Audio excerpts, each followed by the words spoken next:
Hi guys, நம்மளுடைய trending job சேனல்ல ஆசிரியர் வேலைவாய்ப்பு பார்த்தீங்கன்னா தொடர்ந்து பார்த்துட்டு வந்துட்டு இருக்கோம். அந்த மாதிரி தான் அரசு உதவி பெறும் பள்ளியில் உங்களுக்கு நிரந்தரமான ஆசிரியர் வேலைவாய்ப்பு பார்த்தீங்கன்னா மீண்டும் வந்திருக்கு.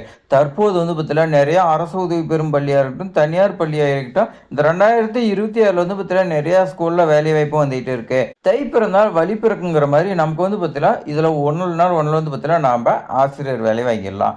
இந்த அரசு உதவி பெறும் பள்ளியில் டெட் எக்ஸாமே தேவையில்ல, நீங்கள் பார்த்தீங்கன்னா பட்டதாரியே இருந்தால் போதும்னு சொல்லி கொடுத்துருக்காங்க. இந்த சான்றிதழாக இருந்துச்சுன்னா உங்களுக்கு வேலையை பார்த்தீங்கன்னா உறுதின்னு சொல்லலாம்.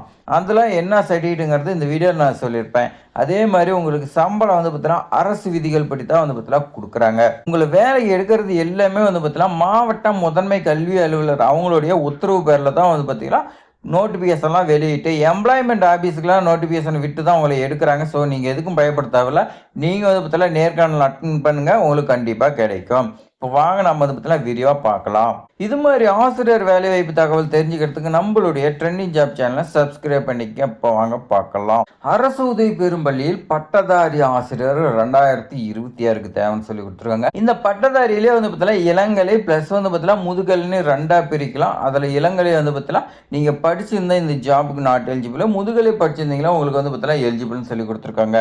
முதுகலைங்கும் போது நீங்கள் பார்த்தீங்கன்னா எம்எஸ்சி பிஎட் பார்த்தீங்கன்னா படிச்சிருக்கோன்னு சொல்லி கொடுத்துருக்காங்க. இந்த ஜாப் பொறுத்த வரைக்கும் பணி நிரந்தரமான பணி தான். தேவைப்படும் பாடம் பொறுத்த வரைக்கும் வேதியியல் நீங்கள் படிச்சிருக்கணும். வேதியியலுக்கான கல்வி தகுதி பொறுத்த வரைக்கும் எம்எஸ்சி பிஎட் படிச்சிருந்தா ஓகேன்னு சொல்லி கொடுத்துருக்காங்க.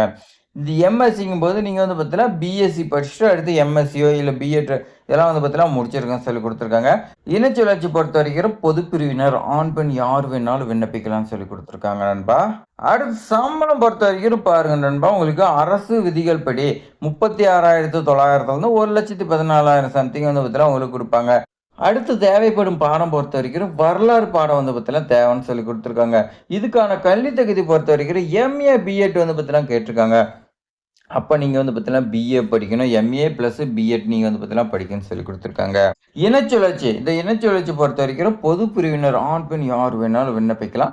சம்பளம் 36,900 அரசு விதிகள் படி தான் உங்களுக்கு இருக்கும். நீங்கள் எதுக்கும் பயப்பட தேவையில்ல. அதே மாதிரி கண்டிஷன்ஸ் கொடுத்துருக்காங்க. அது என்னன்னு பார்த்தீங்கன்னா உங்களுக்கு நோட்டிஃபிகேஷன் பொறுத்த வரைக்கும் எம்ப்ளாய்மெண்ட் ரிஜிஸ்டர் ஆஃபீஸுக்கு பார்த்தீங்கன்னா அனுப்பிட்டாங்க. இந்த ஜாப் எந்த மாவட்டத்துக்கு வந்துக்குதோ அந்த மாவட்டத்தோடைய ஹெட்டு, அதாவது எம்ப்ளாய்மெண்ட் ரிஜிஸ்ட்ரேஷன் பார்த்தீங்கன்னா இருக்கும். வேலை வாய்ப்பு அலுவலகம்னு சொல்லி பார்த்தீங்கன்னா இருக்கு. அங்கே தான் பார்த்தீங்கன்னா நோட்டீஸ் கொடுத்துட்டாங்க. அடுத்து இந்த ஜாபுக்கு விண்ணப்பிக்கும் போது விண்ணப்ப கவரோட 67 ரூபா ஸ்டாம்ப் பார்த்தீங்கன்னா ஒன்று ஒட்டி அனுப்புன்னு சொல்லி கொடுத்துருக்காங்க. நீங்கள் மேல் கவரில் ஒட்டக்கூடாது, உள்ள சின்ன கவரில் தான் வச்சு பார்த்தீங்கன்னா ஒட்டி அனுப்பணும். எதுக்குன்னா உங்களுக்கு இன்டர்வியூ லெட்டர் அனுப்புறதுக்காக. அடுத்து இந்த வேலைக்கான வேலை வாய்ப்பு அட்டை, அதேமாதிரி கல்வி சான்றிதழ், சாதி சான்றிதழ், இது 3 இல்லைன்னா உங்களுடைய அப்ளிகேஷன் ஃபார்மே நிராகரிக்கப்படும் சொல்லி கொடுத்துட்டாங்க. அதனால் இந்த ரொம்ப பார்த்தீங்கன்னா முக்கியம் இதுதான். சரி, விண்ணப்பிக்கிறதுக்கு தேவையான ஆவணங்கள் பொறுத்த வரைக்கும் பாருங்க, 10ஆம் வகுப்பு மதிப்பெண் சான்றிதழ், 12ஆம் வகுப்பு மதிப்பெண் சான்றிதழ், டிகிரி அண்ட் மார்க் ஷீட் பார்த்தீங்கன்னா கேட்குறாங்க. வித் பார்த்தீங்கன்னா டிசி பார்த்தீங்கன்னா கேட்குறாங்க. Resume with photo, Aadhaar card, வேலை வாய்ப்பு அட்டை, எம்ப்ளாய்மெண்ட் ரிஜிஸ்ட்ரேஷன் அட்டை, அதெல்லாம் நீங்கள் ரினியூவல் பண்ணி வச்சுருக்கணும். அந்த அட்டையை கேட்குறாங்களா?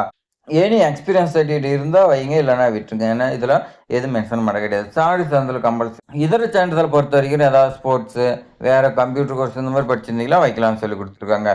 சரி, விண்ணப்பிக்கிறதுக்கான லாஸ்ட் டேட் பொறுத்த வரைக்கும் பாருங்கள், 23/1/2026 தான் லாஸ்ட் டேட்டாக சொல்லி கொடுத்துருக்காங்க. நோட்டிஃபிகேஷன் 14/1/2026 வெளியிட்டிருக்காங்க. நமக்கு பார்த்தீங்கன்னா இப்போ தான் கிடைச்சிருக்கு. விண்ணப்பிக்க வேண்டிய முகவரி பொறுத்த வரைக்கும் பாருங்கள், செயலாளர் சங்கர் மேல்நிலைப்பள்ளி, சங்கர் நகர், திருநெல்வேலி மாவட்டம் 627357. இந்த பின்கோடுக்கு இந்த அட்ரஸுக்கு பார்த்தீங்கன்னா நீங்கள் சென்ட் பண்ணணும். நான் சொன்னதை வச்சு எல்லாமே நீங்கள் சென்ட் பண்ணுங்க, உங்களுக்கு கண்டிப்பாக ஜாப் கிடைக்கும்.